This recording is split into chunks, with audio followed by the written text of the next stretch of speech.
കർത്താവിൻ്റെ പരിശുദ്ധമായ നാമം വാഴ്ത്തപ്പെടുമാറാകട്ടെ. വീണ്ടും ഒരു പ്രാവശ്യം കൂടെ നിങ്ങളോട് ദൈവത്തിൻ്റെ വചനം സംസാരിക്കുവാനായിട്ട് സ്വർഗത്തിലെ ദൈവം എനിക്ക് തന്ന അവസരത്തിനായി ദൈവത്തിന് സ്തോത്രം ചെയ്യുന്നു.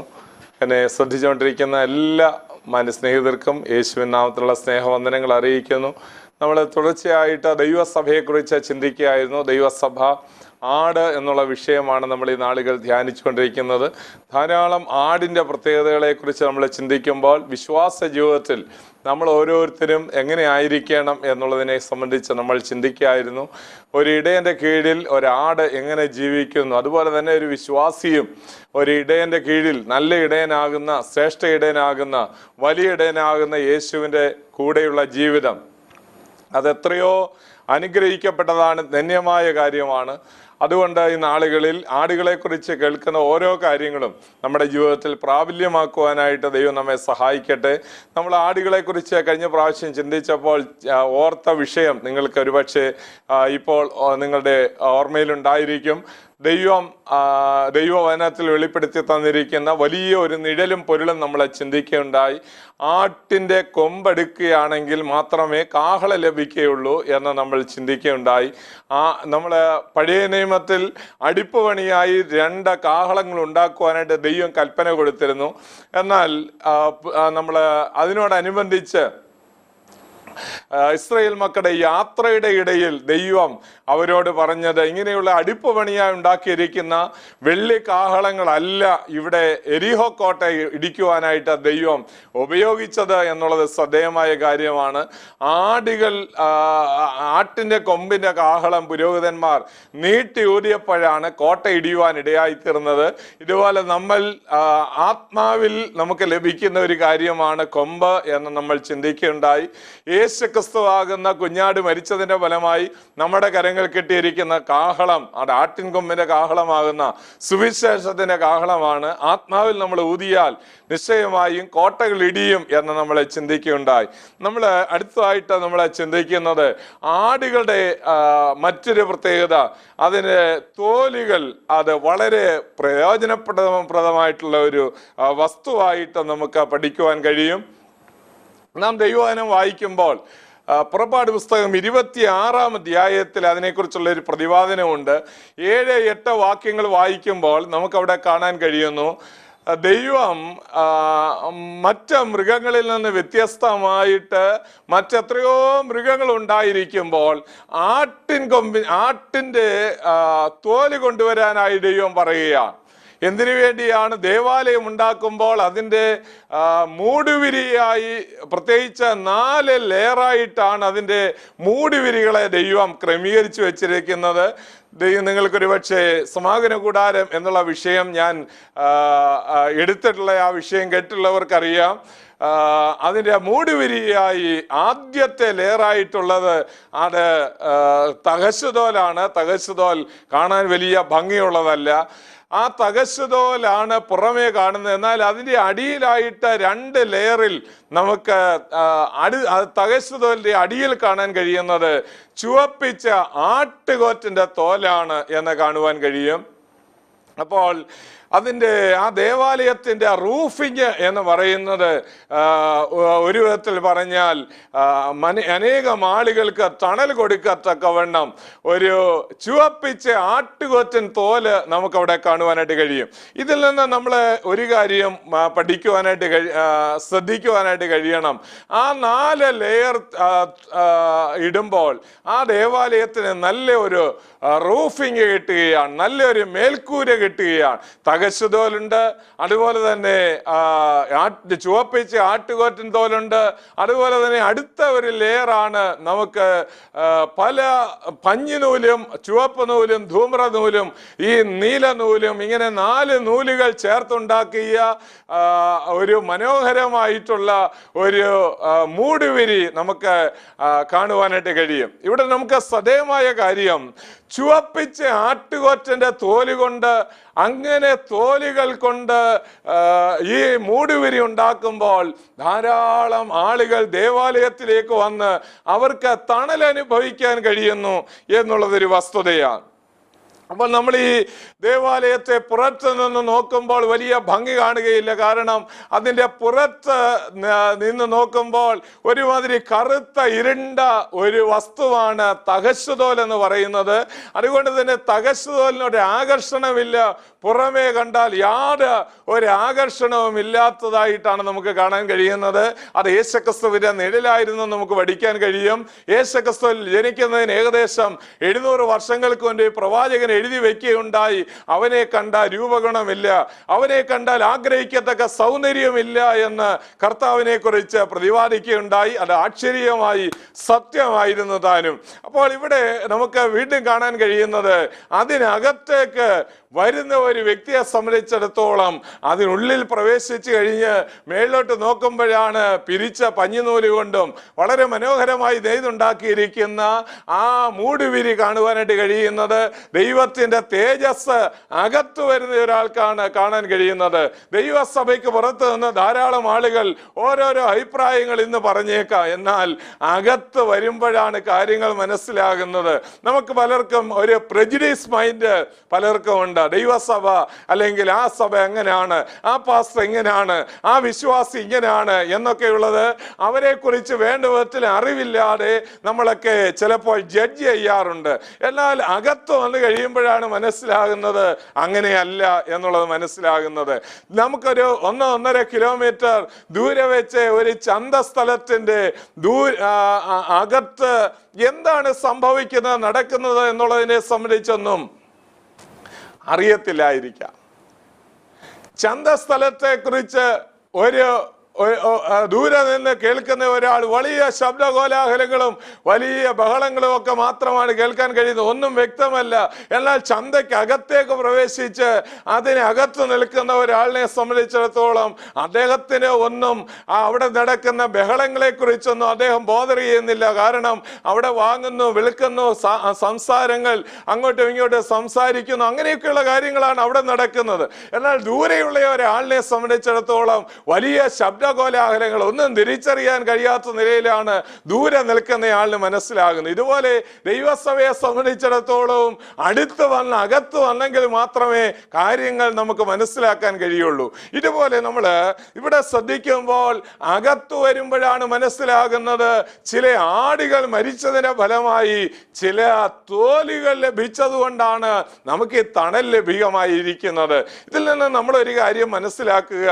നേരത്തെ നമ്മളെ ചിന്തിക്കുക ഉണ്ടായി, യേശുക്രിസ്തുവാകുന്ന ആ ആട് മരിച്ചതിന് ഫലമായി ഒരു കാഹളം കിട്ടിയതുപോലെ തന്നെ യേശുക്രിസ്തു മരിച്ചതിന് ഫലമായി തൻ്റെ ജീവിതം ബലിയായി ദൈവസന്നിധിയിൽ യാഗമായി അർപ്പിച്ചതിന് ഫലമായി നമുക്കൊരു തോല് ലഭ്യമായിരിക്കുന്നു.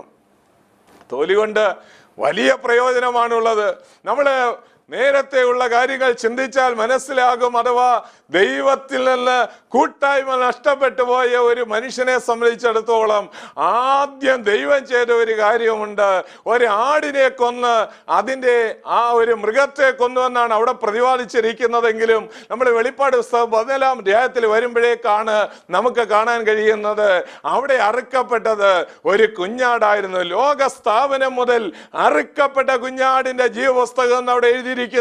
അതുകൊണ്ട് നമുക്ക് മനസ്സിലാകും അവിടെ അറുക്കപ്പെട്ടത് മറ്റു മൃഗങ്ങളൊന്നുമല്ല, കുഞ്ഞാടാണ് അറുക്കപ്പെട്ടത് എന്ന് മനസ്സിലാക്കാൻ കഴിയും. ഇവിടെ നമുക്ക് പഠിക്കാൻ കഴിയുന്ന ഒരു വസ്തുത, ഈ ആദാമിനെ ഒരു തോല് കൊണ്ട് പുതപ്പിക്കുകയാണ് ഉണ്ടായത്. നമ്മൾ യാഗങ്ങൾ പഠിക്കുമ്പോൾ ശ്രദ്ധിക്കുമ്പോൾ മനസ്സിലാകും ആടുകളുടെ അല്ലെങ്കിൽ കാളകളുടെ അവിടെ യാഗത്തിനായി കൊണ്ടുവരുന്ന മൃഗങ്ങളുടെയൊക്കെ തോലുകൾ പുരോഹിതനായിരിക്കും ലഭിക്കുക. ആ പുരോഹിതന് ആടിന്റെ തോലുമായി വീട്ടിൽ പോകുമ്പോൾ തൻ്റെ അന്തരാത്മാവിൽ ഒരു കാര്യം ഉയർന്നു വരും. എന്താണ്? തൻ്റെ പഴയകാലം അഥവാ തൻ്റെ പൂർവ്വപിതാവായ ആദാമിനെ ദൈവം ഇതുപോലെ ഒരു ആടിന്റെ തോലെടുത്തുടിപ്പിച്ചു. അവന് നഗ്നത മാറ്റാൻ ഇടയായി തീർന്നു. ദൈവസന്നിധിയിൽ അവന് പ്രാഗൽഭ്യത്തോടെ നിൽക്കാൻ കഴിയുന്നത് ആടിന്റെ തോലെടുത്തതിന് ശേഷമാണ്. ഇതുപോലെ നമുക്ക് ഓരോരുത്തർക്കും നമ്മുടെ ആത്മീയ നഗ്നത മാറ്റുവാനായി യേശുക്രിസ്തു തൻ്റെ യേശുക്രിസ്തു താൻ യാഗമായി തീർന്നത് കൊണ്ട് നമുക്ക് ഓരോരുത്തർക്കും നമുക്കൊരു നല്ല വസ്ത്രം ലഭ്യമായിരിക്കുന്നു എന്നുള്ള കാര്യം നാം മറന്നു പോകരുത്. ഇവിടെ നമുക്ക് പഠിക്കുവാൻ ശ്രദ്ധിക്കുവാൻ കഴിയുന്ന ഒരു വസ്തുത, നമുക്കും യേശുക്രിസ്തുവിനെ പോലെ നമുക്ക് മറ്റുള്ളവർക്ക് വേണ്ടി സാക്രിഫൈസ്ഡ് ആകുകയാണെങ്കിൽ, നമ്മൾ യാഗമായി തീരുകയാണെങ്കിൽ നമുക്കും അനേകർക്ക് അനുഗ്രഹമായി മാറാൻ കഴിയും. നമ്മുടെ ജീവിതം, ദൈവവചനം പറയുന്നു, ഗോതമ്പ് മണി നിലത്ത് വീണ് ചാകുന്നില്ല എങ്കിൽ അത് തനിയെ ഇരിക്കും. ഈ മേശപ്പുറത്തൊരു ഗോതമ്പ് മണി ഇരിക്കുന്നത് നിങ്ങൾ വിചാരിക്കുക. ആ ഗോതമ്പ് മണിയിലേക്ക് നോക്കിയാൽ വളരെ നല്ല പവിഴ നിറമാണ് അതിനുള്ളത്. അത് നല്ല മനോഹരമായി കുറെ നാൾ അവിടെ ഇരിക്കുവാനിടയായിത്തീരും. എന്നാൽ അത് താഴെ വീണ് മണ്ണിനകത്ത് വീണ് ഈ ചെളിക്കകത്തേക്ക് ഇറങ്ങി താഴോട്ട് പോയി കഴിയുമ്പോൾ അവിടെ മാത്രമേ അതിന് ജീവൻ വെച്ച് ധാരാളം ഗോതമ്പ് മണികളെ ഉൽപ്പാദിപ്പിക്കാനായിട്ട് ആ ഗോതമ്പിന് കഴിയുള്ളൂ. അല്ലാതെ ആ മേശപ്പുറത്ത് ഇരിക്കുന്ന കാലത്തോളം വളരെ ഭംഗിയുണ്ട്, കാണാൻ ഭംഗിയുണ്ട്, മറ്റുള്ളവർക്കെല്ലാം ആകർഷണമാണ്, ഇതെല്ലാം ശരിയാണ്. പക്ഷേ അത് താഴെ വീഴാത്തിടത്തോളം കാലം, അത് ചെളിയിൽ വീഴാത്തിടത്തോളം കാലം, അത് നനയാൻ ഇഷ്ടപ്പെടാത്തിടത്തോളം കാലം, അത് തകരാൻ ഇഷ്ടപ്പെടാത്തിടത്തോളം കാലം, അത് നശിക്കുവാൻ ഇഷ്ടപ്പെടാത്തിടത്തോളം കാലം എൻ്റെ ജീവിതം ഇങ്ങനെ അനേകർക്ക് വേണ്ടി യാഗമായി തീരാൻ ആഗ്രഹിക്കാത്തിടത്തോളം അതിന് ഒരു ഫലവും കൊടുക്കാൻ കഴിയാത്തതുപോലെ കർത്താവ് പറയുകയാണ്, മനുഷ്യപുത്രൻ എന്തിനാണ് ലോകത്തിലേക്ക് വന്നത്? മർക്കോസ് 10:45 നമ്മൾ വായിക്കുന്നത്, മനുഷ്യപുത്രൻ ശുശ്രൂഷ ഏൽക്കുവാനല്ല വന്നത്, പിന്നെയോ ശുശ്രൂഷിക്കുവാനും അനേകർക്ക് വേണ്ടി തന്റെ ജീവനെ മറുവിലയായി കൊടുക്കുവാനും അത്രേ വന്നത്. അങ്ങനെയാണെങ്കിൽ നമുക്ക് ഓരോരുത്തർക്കും നമ്മൾ ആടുകളാണെങ്കിൽ നമ്മുടെ തോലികൾ മറ്റുള്ളവർക്ക് തണലായി മാറട്ടെ, മറ്റുള്ളവർക്ക് ആശ്വാസമായി മാറട്ടെ, സഭയിൽ അതൊരു തണലായി മാറട്ടെ. നിങ്ങളുടെ ജീവിതം കൊണ്ട് അനേകർ തണൽ അനുഭവിക്കാനിടയായി തീരട്ടെ. നമ്മൾ ഈ നാളുകളിൽ ദൈവത്തോട് പ്രാർത്ഥിക്കണം, ദൈവമേ ഒരാൾക്കെങ്കിലും അനുഗ്രഹമായി മാറണം, ഒരു അനാഥ കുഞ്ഞിനെങ്കിലും എൻ്റെ ജീവിതം ഒരു അനുഗ്രഹമായി മാറണം. നമ്മെ ദൈവം ധാരാളം അനുഗ്രഹിച്ചിട്ടില്ലേ? നമ്മുടെ കുഞ്ഞുങ്ങളെ ദൈവം ധാരാളം അനുഗ്രഹിച്ചിട്ടില്ലേ?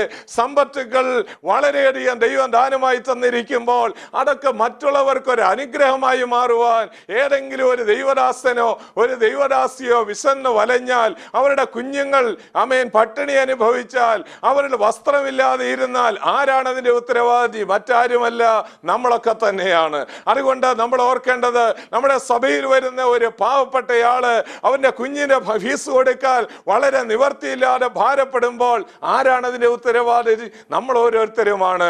നമുക്ക് അനേകർക്ക് ആശ്വാസമായി മാറാൻ കഴിയണം. ദൈവത്തോട് ഈ നാളുകളിൽ വളരെ ഞാൻ പ്രാർത്ഥിക്കുന്ന പ്രാർത്ഥനയാണ്, ദൈവമേ അനേകർക്ക് തണൽ കൊടുക്കുന്ന ഒരു വൃക്ഷമാക്കി എന്നെ മാറ്റണമേ. അനേകർക്ക് ആശ്വാസമാക്കി മാറ്റുന്ന ഒരു ജീവിതം എനിക്ക് വേണം. ജീവിതത്തിന്റെ എത്രയോ തുറകളിൽ ജീവിച്ച ആളുകൾ ലോകത്തിലുള്ള സമൂഹത്തിലുള്ള ആളുകൾക്ക് ആശ്വാസമായി മാറുമ്പോൾ അവരൊരു വെല്ലുവിളിയായി ദൈവസഭയ്ക്ക് നിൽക്കുന്നു. ദൈവസഭയിലുള്ള ആളുകൾ ആടുകൾ തുകൽ കൊണ്ട് ഒരാശ്വാസം തണൽ കൊടുക്കണം എന്ന് ദൈവം ആഗ്രഹിക്കുന്നു. അതുകൊണ്ട് ആടുകൾ തണല് അതിന്റെ തുകൽ കൊണ്ട് പ്രയോജനപ്രദമായി മാറുന്നു. ദേവാലയത്തിൽ പ്രത്യേകിച്ച് അതിന് തണൽ കൊടുക്കുന്നത് വിശുദ്ധ സ്ഥലത്തിലുള്ള തിരുനിവാസത്തിന്റെ മൂടുവിരിയായി ദൈവവചനത്തിൽ നമുക്ക് വെളിപ്പെടുത്തി തന്നിരിക്കുന്നത് കാണുവാനായിട്ട് കഴിയും. നമ്മൾ ദൈവവചന പ്രകാരം എങ്ങനെയാണ് മറ്റുള്ളവർക്ക് തണലായി തീരാൻ കഴിയുന്നത്? ലോകത്തിലുള്ള മനുഷ്യർക്ക് ആർക്കും തന്നെ ആശ്വാസം കൊടുക്കാനായിട്ട് കഴിയത്തില്ല. യോബിന്റെ പുസ്തകത്തിലേക്ക് വരുമ്പോൾ അതിന്റെ 2-ാം അധ്യായം 11-ാം വാക്യം വായിക്കുമ്പോൾ അവിടെ ലോകക്കാർ വന്ന് പല ആളുകളും തന്നെ ആശ്വസിപ്പിക്കാനായിട്ട് ശ്രമിക്കുമ്പോൾ ആശ്വാസം കൈക്കൊള്ളാൻ കഴിവില്ലാതെ താനായിപ്പോകുന്നത് നമുക്ക് പഠിക്കാൻ കഴിയും. അതിൽ നിന്ന് നമ്മൾ ഒരു കാര്യം ഓർക്കുക, ലോക മനുഷ്യർക്ക് ആർക്കും ആശ്വാസം കൊടുക്കാൻ കഴിയാത്ത സ്ഥലത്ത് ദൈവത്തിന്റെ ആശ്വാസം ദൈവമക്കളിലേക്ക്, ദൈവത്തിന്റെ ജനത്തിലേക്ക് പകരുവാൻ ദൈവം ഒരു ചാനലാക്കി ദൈവം നിങ്ങളെ രൂപാന്തരപ്പെടുത്തും. നിങ്ങൾക്ക് നിങ്ങളുടെ വാക്കുകൾ ആശ്വാസമായി മാറണം. നിങ്ങൾ ഒരു വീട്ടിലേക്ക് ചെന്ന് ആശ്വസിപ്പിക്കുന്ന ഒരു അനുഭവം ഉണ്ടാകണം. നിങ്ങൾ മറ്റുള്ളവർക്ക് ഒരാശ്വാസമാകാനായിട്ട് നിങ്ങൾ പ്രാർത്ഥിക്കണം. പണം കൊടുത്ത് നിങ്ങൾക്ക് ആശ്വസിപ്പിക്കാനായിട്ട് കഴിയും, ഒരു സഹായമായി മാറാനായിട്ട് കഴിയും. ഇതിലൊക്കെ ഉപരിയായി നിങ്ങളുടെ വാക്കുകൾ കൊണ്ട് നിങ്ങൾക്ക് മറ്റുള്ളവർക്ക് ഒരു ആശ്വാസമായി മാറാനായിട്ട് കഴിയും. ചിലപ്പോൾ ദൈവവചനം നമ്മെ പറഞ്ഞിരിക്കുന്ന എത്ര സത്യമാണെന്ന് ഞാൻ ഓർക്കാറുണ്ട്. ദൈവവചനം പറയുന്നു, തക്ക സമയത്ത് പറയുന്ന വാക്കുകൾ വെള്ളിത്താലത്തിൽ പൊന്നാരങ്ങ പോലെയാണെന്നാണ്. അങ്ങനെയാണെങ്കിൽ ചിലപ്പോൾ ചില ആളുകൾ നമ്മളെ തകർക്കാനായി ചില വാക്കുകൾ പറയും. എന്നാൽ നമുക്ക് ആശ്വാസം പകരുന്ന വാക്കുകൾ ചിലരിൽ നിന്ന് നമുക്ക് ലഭിക്കും. നമ്മുടെ ഹൃദയത്തിൽ എന്തോ ഒരു വലിയ തണുപ്പ് അനുഭവിക്കാനിടയായിത്തീരും. അവരെ ഒന്നുകൂടെ കേൾക്കാൻ നമുക്ക് ആഗ്രഹമുണ്ടാകും. ഈ നാളുകൾ ദൈവത്തോട് പ്രാർത്ഥിക്കണം, ദൈവമേ, നിനക്ക് ഹിതകരമല്ലാത്ത ഒരു വാക്കും എൻ്റെ നാവിൽ നിന്ന് പുറപ്പെടാനിടയായിത്തീരരുത്. അനേകരുടെ ഹൃദയത്തെ കുത്തി നോവിപ്പിക്കുന്ന വാക്കുകൾ പറയാനല്ല ദൈവം നിനക്ക് നാവ് തന്നിരിക്കുന്നത്, അനേകർക്ക് ആശ്വാസം കൊടുക്കുവാൻ. പൗലോസ് പറയുന്നു, കേൾക്കുന്നവർക്ക് കൃപ ലഭിക്കേണ്ടതിന് നല്ല വാക്കല്ലാതെ ഒന്നും നിങ്ങളുടെ വായിൽ നിന്ന് പുറപ്പെടരുത്.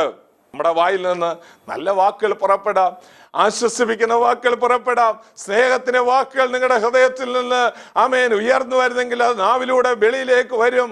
കോപത്തിന്റെയും വൈരാഗ്യത്തിന്റെയും ഈർഷ്യയുടെയും പിണക്കത്തിന്റെയും കാര്യങ്ങളാണ് നിങ്ങളുടെ ഉള്ളിലിരിക്കുന്നതെങ്കിൽ ഇതൊന്നും സന്തോഷത്തിന്റെയോ സമാധാനത്തിന്റെയോ വാക്കുകളൊന്നും പുറത്തേക്ക് വരികയില്ല. ദൈവത്തിന്റെ വചനം പറയുന്നത്, ഹൃദയം നിറഞ്ഞു കവിയുന്നതല്ലോ വായ പ്രസ്താവിക്കുന്നതെന്നാണ്. അങ്ങനെയാണെങ്കിൽ ഹൃദയം നിറഞ്ഞ് കവിഞ്ഞിരിക്കുന്നത് എന്താണ്? സ്നേഹം നിറഞ്ഞിരിക്കുകയാണെങ്കിൽ സ്നേഹത്തിന്റെ വാക്കുകൾ വരും. ആശ്വാസം നിറഞ്ഞിരിക്കുകയാണെങ്കിൽ ആശ്വസിപ്പിക്കാനുള്ള വാക്കുകൾ വരും. സമാധാനം കൊണ്ട് നിറഞ്ഞിരിക്കുകയാണെങ്കിൽ സമാധാനത്തിന്റെ വാക്കുകൾ പുറത്തേക്ക് വരും. അല്ല, നിങ്ങൾ കോപിച്ചിരിക്കുകയാണെങ്കിൽ ആ വാക്കുകളായിരിക്കും പുറത്തേക്ക് വരുന്നത്. വൈരാഗ്യപ്പെട്ടിരിക്കുകയാണെങ്കിൽ ആ വാക്കുകളായിരിക്കും പുറത്തേക്ക് വരുന്നത്. സ്വാഭാവികമായും നമുക്ക് കാണാൻ കഴിയും, ഇങ്ങനെയുള്ള കാര്യങ്ങളായിരിക്കും നമുക്ക് പുറത്തേക്ക് കൊടുക്കുവാനായിട്ട് കഴിയുന്നത്. അതുകൊണ്ട് ഈ നാളുകളിൽ നമുക്ക് ഒരു ആശ്വാസമായി മാറാം. ഹല്ലേലൂയ. ദൈവവചനം വായിക്കുമ്പോൾ നമുക്ക് പഠിക്കാൻ കഴിയുന്നുണ്ട്, തീത്തോസിന്റെ വരവിനാൽ ഞങ്ങൾക്ക് ആശ്വാസം ലഭിച്ചു എന്ന് പൗലോസ് പറയുകയാണ്. തീത്തോസ് ദൈവദാസനായ പൗലോസും അവർ രണ്ടുപേരും കൂടെ ഏത് തലങ്ങളിൽ നിൽക്കുന്നവരാണ്. പൗലോസ് എത്രയോ ഉന്നതനായ ദൈവദാസനാണ്, മൂന്നാം സ്വർഗം വരെ എടുക്കപ്പെട്ടതായ ദൈവദാസൻ. പർദിയോസയോളം എടുക്കപ്പെട്ട ദൈവത്തിന്റെ ദർശനം കണ്ട ദൈവദാസൻ, ദൈവം പ്രത്യേകിച്ച് അഭിഷേകം ചെയ്ത ദൈവത്തിന്റെ ഉന്നതനായ ദാസനാണ് അദ്ദേഹം. എന്നാൽ അദ്ദേഹത്തെ സംബന്ധിച്ചിടത്തോളം അദ്ദേഹം ഒരു പ്രത്യേക സമയത്ത് പറയുകയാണ്, തീത്തോസിന്റെ വരവിനാൽ വലിയ ആശ്വാസമുണ്ടായി. തീത്തോസ് തന്റെ അരികിൽ വന്നത് ആ ഉന്നതനായ ദൈവദാസന് വലിയ ആശ്വാസമായി മാറി. അദ്ദേഹത്തോട് സംസാരിച്ചത്, അദ്ദേഹത്തോട് ഇടപെട്ടത്, അദ്ദേഹം വന്ന് അടുത്തിരുന്നത് തന്റെ ജീവിതത്തിലൊരു ആശ്വാസമായി മാറി. ഇതുപോലെ ആടുകളെ സംബന്ധിച്ചിടത്തോളം ആടുകൾ, അതിന് തോലുകൾ മറ്റുള്ളവർക്ക് തണലായി മാറുന്നു, ആശ്വാസമായി മാറുന്നു എന്നാണ് ഞാൻ പറഞ്ഞത്. ഈ നാളുകളിൽ ദൈവസഭയിലുള്ള ഓരോ ആടുകളും ആശ്വാസം കൊടുക്കുന്നവരായി മാറട്ടെ. രോഗികളായി എവിടെയെങ്കിലും ആരെങ്കിലും ഉണ്ടെന്ന് അറിഞ്ഞാൽ ഉടനെ അവിടേക്ക് ചെല്ലാൻ നമുക്ക് കഴിയണം. അത് ദൈവദാസന് മാത്രം ജോലിയല്ല. സഭയിലുള്ള ആളുകൾ അങ്ങനെയുള്ള കാര്യങ്ങൾ ചെയ്താൽ എത്രയോ അനുഗ്രഹിക്കപ്പെട്ട സഭയായിരിക്കും അത്. എത്ര അനുഗ്രഹങ്ങൾ ദൈവം ആ സഭയിലേക്ക് ചൊരിഞ്ഞു കൊടുക്കും. അന്യോന്യം സ്നേഹിക്കുന്ന, കരുതുന്ന ഒരു കൂട്ടം ആളുകളെ കുറിച്ച്, ആളുകളെ കൊണ്ട് നിറയപ്പെടുവാൻ ദൈവ നാളുകളിൽ സഭയെക്കുറിച്ച് ആഗ്രഹിക്കുന്നു. നമുക്ക് നമ്മുടെ ഇടയിലുള്ള ശുദ്ധീകരണം നടത്താം. ഈ നാളുകളിൽ പഴയ മുൻകാലങ്ങളിൽ ദൈവസഭ ശക്തിയോടെ നിന്നുവെന്ന് പലരും അവകാശപ്പെടാറുണ്ട്. ഇന്നെന്താണ് പറ്റിയിരിക്കുന്നത്? ഇന്ന് നാം മറ്റുള്ളവരെ കുറ്റം പറയേണ്ട കാര്യമില്ല. നമുക്ക് നമ്മോട് തന്നെ ചോദിക്കാം, പഴയ കാലങ്ങളിൽ ഉണ്ടായിരുന്നത് ചില നഷ്ടപ്പെട്ടു പോയെങ്കിൽ അത് മടക്കി കൊണ്ടുവരുവാൻ ദൈവം നമ്മളെ കുറിച്ച് ആഗ്രഹിക്കുന്നുണ്ട്. മറ്റുള്ളവർക്ക് ആശ്വാസമായി മാറുവാൻ, മറ്റുള്ളവർക്ക് വിടുതലായി മാറുവാൻ ദൈവം നമ്മളെ കുറിച്ച് ആഗ്രഹിക്കുന്നു. നമുക്കറിയാം, കേരളത്തിൽ വിശ്വാസ യുഗത്തിലേക്ക് ആദ്യകാലങ്ങളിൽ വന്ന ദൈവത്തിന്റെ മക്കൾ ധാരാളം എതിർപ്പുകൾ, പ്രശ്നങ്ങൾ അഭിമുഖീകരിക്കപ്പെട്ടിട്ടുണ്ട്. ധാരാളം ആളുകൾ അവരെ ഉപദ്രവിച്ചിട്ടുണ്ട്. ധാരാളം ആളുകൾ അവരെ ഒറ്റപ്പെടുത്തിയിട്ടുണ്ട്. അങ്ങനെയാണെങ്കിൽ അന്ന് അവർ കൂടി വരുമ്പോൾ അവരൊരു കുടുംബത്തിലെ അംഗങ്ങളെ പോലെ അന്യോന്യം സ്നേഹിക്കുകയും ആശ്വാസം കൊടുക്കുകയും ചെയ്യുമായിരുന്നു. ഇന്ന് എന്നെ കേട്ടുകൊണ്ടിരിക്കുമ്പോൾ ദൈവത്തിന്റെ ആത്മാവ് നമ്മോട് പറയുന്നത്, നമുക്ക് മറ്റുള്ളവർക്ക് ആശ്വാസമായി മാറാം, നമുക്ക് മറ്റുള്ളവർക്ക് വിടുതലായി മാറാം. യെശയ്യാപ്രവചനം 61-ാം അധ്യായത്തിലേക്ക് വരുമ്പോൾ 2-ാം വാക്യത്തിലേക്ക് വരുമ്പോൾ അവിടെ വായിക്കുന്നത്, എന്റെ ജനത്തെ ആശ്വസിപ്പിക്കും. വിഷണ്ണ മനസ്സുള്ളവർക്ക് അവിടെ എന്താണ് ചെയ്തു കൊടുക്കേണ്ടത്? യേശുക്രിസ്തുവിനെ കുറിച്ചുള്ള ഒരു പ്രതിപാദനമാണ് നമുക്ക് അവിടെ കാണുവാനായിട്ട് കഴിയുന്നത്. 2-ാം വാക്യം മുതൽ അവിടെ നമുക്ക് ചില വാക്യങ്ങൾ 61-ാം അധ്യായത്തിന്റെ 2-ാം വാക്യം മുതൽ വായിക്കുമ്പോൾ അവിടെ യേശുക്രിസ്തുവിനെ കുറിച്ച് പ്രതിപാദിച്ചിരിക്കുന്നു. യേശുക്രിസ്തുവിനെ കുറിച്ച് പ്രതിപാദിക്കുമ്പോൾ അതിന്റെ 3-ാം വാക്യത്തിൽ വായിക്കുന്നത്, സിയോനിലെ ദുഃഖിതന്മാർക്ക് വെണ്ണീറിന് പകരം അലങ്കാരമാലയും ദുഃഖത്തിന് പകരം ആനന്ദ തൈലവും വിഷണ്ണ മനസ്സിന് പകരം സ്തുതി എന്ന മേലാടയും കൊടുപ്പാനും അവൻ എന്നെ അയച്ചിരിക്കുന്നു എന്ന് പറയുക. ദൈവം തന്റെ പുത്രനെ ലോകത്തിലേക്ക് അയക്കുമ്പോൾ യേശുക്രിസ്തു എങ്ങനെയായിരിക്കും എന്നവിടെ പറഞ്ഞിരിക്കുന്നു. അവന് സിയോനിലെ ദുഃഖിതന്മാർക്ക് വെണ്ണീറിന് പകരം അലങ്കാരമാല കൊടുക്കുന്നവനാണ്. ദുഃഖത്തിന് പകരം അവൻ ആനന്ദ തൈലം കൊടുക്കുന്നവനാണ്. വിഷണ്ണ മനസ്സിന് പകരം സ്തുതി എന്ന മേലാട കൊടുക്കുന്നവനാണ്. ഇതെല്ലാം പകരം പകരം പകരം എന്ന് പറഞ്ഞിരിക്കുന്നു. ഇതിൽ നമ്മൾ ഒരു കാര്യം പഠിക്കണം. ദുഃഖത്തിന് പകരം ഹല്ലേലൂയ വിഷണ്ണ മനസ്സിന് പകരം, അതുപോലെ തന്നെ ഹല്ലേലൂയ വെണ്ണീറിന് പകരം എന്നൊക്കെ പറഞ്ഞിരിക്കുന്നു. സ്തോത്രം. ഇങ്ങനെയുള്ള അനുഭവങ്ങളിൽ കൂടെ കടന്നു പോകുന്ന ധാരാളം ആളുകൾ നമ്മുടെ ചുറ്റുപാടുകളും ഉള്ളപ്പോൾ അതെങ്ങനെയാണ് കണ്ടില്ല എന്ന് നടിച്ച് ജീവിക്കാൻ കഴിയുന്നത്? അവർക്കൊക്കെ ആശ്വാസം കൊടുക്കുന്ന ഒരു അഭിഷേകം നമ്മുടെ മേൽ ദൈവം പകർന്നു തരും. നമ്മൾ ദൈവസ്ഥനിൽ വന്നിരിക്കുമ്പോൾ ശക്തിയോടെ ആരാധിക്കുന്നതോ അന്യഭാഷ പറയുന്നതോ ദൈവത്തിന്റെ സന്നിധിയിൽ നൃത്തം ചെയ്യുന്നതോ അതൊക്കെ അഭിഷേകമാണ്. അതിന്റെ അഭിഷേകത്തിന്റെ ഒരു പൂർണ്ണതയാണെന്ന് ആളുകൾ ധരിക്കാറുണ്ട്. എന്നാൽ അതൊന്നും അഭിഷേകത്തിന്റെ പൂർണ്ണതയല്ല. പിന്നെയോ ദൈവത്തിന്റെ അഭിഷേകം ചെയ്ത ദൈവം ക്രിസ്തുവിനെ അഭിഷേകം ചെയ്യുമ്പോൾ ലഭ്യമാകുന്ന കാര്യം ഇവിടെ പറഞ്ഞിരിക്കുന്നു. സ്തോത്രം. നമ്മുടെയൊക്കെ ജീവിതം കർത്താവിനെ പോലെ അഭിഷേകമുള്ളതായി തീരുവാൻ ദൈവം ആഗ്രഹിക്കുന്നു. അത് മാത്രമല്ല, നമുക്ക് താഴോട്ട് വായിക്കുമ്പോൾ ഹല്ലേലൂയ അവിടെ നമുക്ക് കർത്താവിന്റെ പ്രത്യേകതയായ ചില കാര്യങ്ങൾ നമുക്ക് പഠിക്കാൻ കഴിയുന്നു. അപ്പോൾ യേശുക്രിസ്തു തന്റെ പട്ടണത്തിൽ ചെന്ന് എഴുന്നേറ്റ് നിന്ന് പ്രസംഗിക്കാനായി തുടങ്ങുമ്പോൾ താൻ പറഞ്ഞ വാക്യങ്ങളാണ് നമുക്കിവിടെ കാണുവാനായിട്ട് കഴിയുന്നത്. അത് മാത്രമല്ല, ഫിലിപ്പിയ ലേഖനം 2-ാം അധ്യായത്തിന്റെ 25 അതുപോലെ തന്നെ 30 വാക്യങ്ങൾ വായിക്കുമ്പോൾ അവിടെയും നമുക്ക് ചില കാര്യങ്ങൾ കാണുവാനായിട്ട് കഴിയും. 25-ാം വാക്യത്തിലേക്ക് വരുമ്പോൾ ഒനേസിമോസ് എന്ന് പറയുന്ന ദൈവദാസനെ കുറിച്ച് 5 കാര്യങ്ങൾ അവിടെ പ്രസ്താവിച്ചിരിക്കുന്നത് കാണുവാനായിട്ട് കഴിയും. എന്നാൽ എൻ്റെ സഹോദരൻ, കൂട്ടുവേലക്കാരൻ, സഹവടൻ, നിങ്ങളുടെ ദൂതൻ, എൻ്റെ ബുദ്ധിമുട്ടിന് ശുശ്രൂഷിച്ചവൻ, ഇങ്ങനെയുള്ള 5 കാര്യങ്ങൾ എപ്പഫ്രാദിത്തോസ് എന്ന് പറയുന്ന ഈ ദൈവദാസനെ കുറിച്ച് പറഞ്ഞിരിക്കുന്നു. അദ്ദേഹം ആരാണ്? 5 കാര്യങ്ങൾ. നിങ്ങളുടെ ദൂതനാണ്, എൻ്റെ ബുദ്ധിമുട്ടിന് ശുശ്രൂഷിച്ചവനാണ്, അത് മാത്രമല്ല അവന് എൻ്റെ കൂട്ടുവേലക്കാരനാണ്, എൻ്റെ സഹോദരനാണ് എന്നീ 5 കാര്യങ്ങൾ പൗലോസിന് പറയാനായിട്ടുണ്ടായിരുന്നു.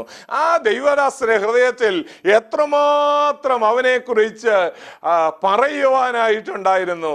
ഞാൻ പലപ്പോഴും ഓർക്കാറുണ്ട്, ഇത്രയും കാര്യങ്ങൾ ഒന്നിച്ച് ഒറ്റയടിക്ക് പറയത്തക്കവണ്ണം പൗലോസിന്റെ ഹൃദയത്തിൽ എപ്പഫ്രാദിത്തോസ് എന്ന് പറയുന്ന മനുഷ്യൻ ഇങ്ങനെ നിറഞ്ഞു നിൽക്കുകയായിരുന്നു.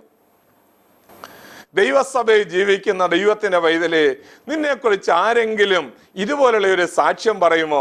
ഒരു ദൈവദാസൻ പറയുമോ, ആ വീട് എനിക്കൊരാശ്വാസമാണ്, ആ സഹോദരൻ എനിക്കൊരാശ്വാസമാണ്, ആ വീട് എപ്പോഴും എൻ്റെ കുഞ്ഞുങ്ങൾക്കൊരാശ്വാസമാണ്, ആ വീട് എൻ്റെ സാമ്പത്തിക പ്രയാസങ്ങളുടെ നടുവിൽ ഒരു ആശ്വാസമാണ് എന്ന് പറയാൻ കഴിയുമോ?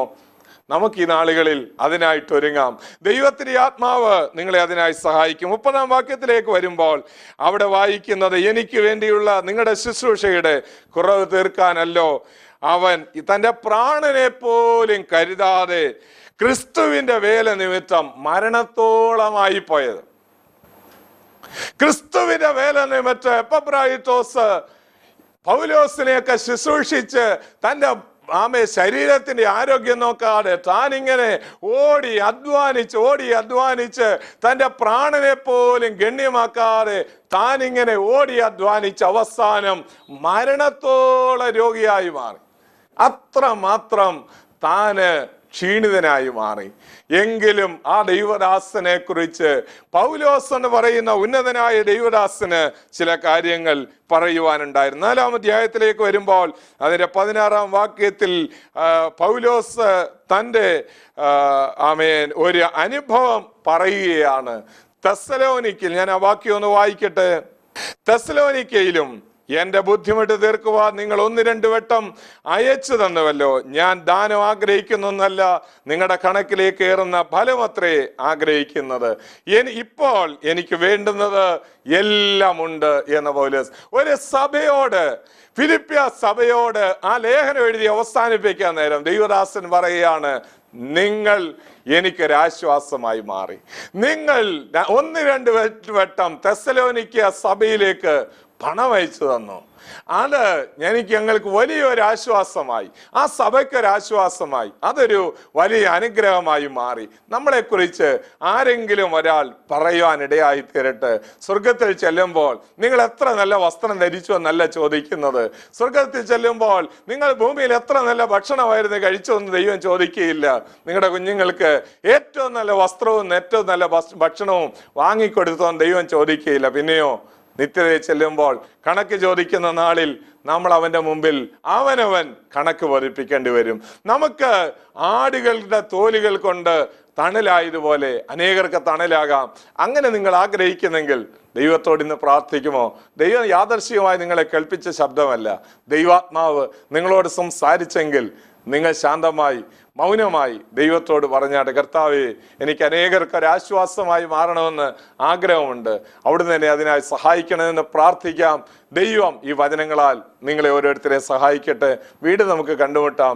കർത്താവ് നിങ്ങളെ സഹായിക്കും. നിങ്ങളുടെ വാഴ്വുള്ള അനുഗ്രഹങ്ങളും ദൈവത്തിൻ്റെ വലിയ അനുഗ്രഹങ്ങൾ നിങ്ങളുടെ ഭവനങ്ങളിൽ വാഴട്ടെ എന്ന് പ്രാർത്ഥിച്ചുകൊണ്ട് ഞാൻ എൻ്റെ വാക്കിൽ നിന്ന് വിരമിക്കുന്നു.